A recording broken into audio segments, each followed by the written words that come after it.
பண்டார் Utama பள்ளி மாணவி கொலை வழக்கு 14 வயது மாணவருக்கு எதிராக நீதிமன்றத்தில் குற்றம் சாட்டப்பட்டது.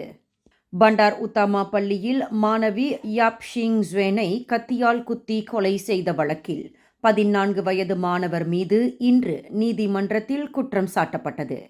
மேஜிஸ்ட்ரேட் நீதிமன்றத்தில் இன்று புதன்கிழமை நீதிபதி அமீரா சரியாத்தி ஜைனால் முன்னிலையில் தனக்கு எதிரான குற்றச்சாட்டு வாசிக்கப்பட்ட பிறகு அதனை ஒப்புக்கொள்வதாக அம்மாணவர் தலையசைத்தார். கடந்த அக்டோபர் 14ஆம் தேதி காலை 9 மணி அளவில் பள்ளியின் பெண்கள் கழிப்பறையில் 16 வயது மாணவியை கொலை செய்ததாக அவர் மீது குற்றம் சாட்டப்பட்டது.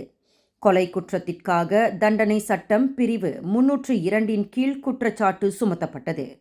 குழந்தைகள் சட்டம் 2001 படி இவ்வழக்கு ஒரு மைனர் சம்பந்தப்பட்டது என்பதால் வழக்கு விசாரணைகள் மூடிய கதவுகளுக்கு பின்னால் நடத்தப்பட்டன. மேலும் செய்திகளை தெரிந்து கொள்ள கீழே இருக்கும் பெல் பட்டனை அழுத்துங்கள். உங்கள் மகிழ்ச்சியை வெளிப்படுத்த லைக் மற்றும் ஷேர் செய்யுங்கள். தொடர்ந்து திசைகளோடு இணைந்திருக்க சப்ஸ்கிரைப் செய்யுங்கள்.